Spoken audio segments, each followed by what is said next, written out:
គ្រាមុនខ្ញុំបានធ្វើខុសពេលនេះខ្ញុំបានជាប់ឈ្មោះសាវ៉ាព្រោះតែលួចលាក់ស្នេហាមិនខ្វល់ពីរូបរាងរាទឹកភ្នែកបើសិនជាមានជាតិក្រោយសូមឲ្យរូបខ្ញុំជួបបងម្ដងទៀតខ្ញុំនឹងកែប្រែមារយាទមិនចង់ធ្វើខុសដូចជាតិនេះឡើយចង់សុំទោសគ្រប់យ៉ាងកុំហួសទាំងប៉ុន្មានធ្លាប់ខុសគ្រាមុនសំដីធ្លាប់លួងលោមកាយវិការតូចទុំខ្ញុំចង់ជួបដងទៀតតើអាយទេបើសិនខ្ញុំចង់ជួបគេជាលើកចុងក្រោយ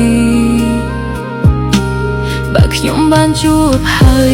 សន្យាថាមិនឲ្យឃើញមុខខ្ញុំទៀតទេបែកចិត្តបែកគំនិតតាំងមានចិត្តលួចលាក់ទេស្រឡាញ់យើងទាំងពីរធ្លាប់តែនៅស្មោះស្ម័គ្រតែពេលនេះធ្វើឲ្យបងបាត់បង់ភាពជឿជាក់ស្នេហ៍យើងឈានទៅដល់ដែលលើផ្លូវបែកបាក់រឿងគ្រប់យ៉ាងគឺមកពីអូនឲ្យអូនសុំទោសផងបង I'm so sorry baby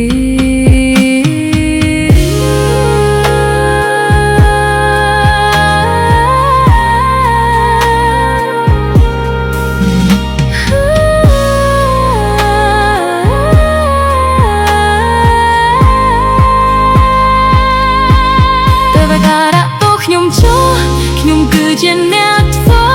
ខុសគ្រប់យ៉ាងគ្រាមុនធ្លាប់តែកាច់ឆ្នះតែងតែធ្វើបាបចិត្តបងរាល់ថ្ងៃចង់សុំទោសគ្រប់យ៉ាងកុំហោះទាំងប៉ុន្មានធ្លាប់ខុសគ្រាមុនសំដីធ្លាប់លួងលោមកាយវិការតូចទុំខ្ញុំចង់ជួបដងទៀតតែទេបើសិនខ្ញុំចង់ជួបគេជាលើកចុងក្រោយបើខ្ញុំបានជួបហើយសន្យាថាមិនឲ្យឃើញមុខខ្ញុំទៀតទេចង់សុំទោសគ្រប់យ៉ាងកុំហួសទាំងប៉ុន្មានធ្លាប់ខុសគ្រាមុនសំដីធ្លាប់លួងលោម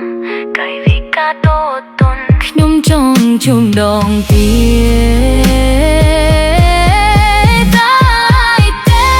បើសិនខ្ញុំចង់ជួបគេជាលើកចុងក្រោយបើខ្ញុំបានជួបហើយសន្យា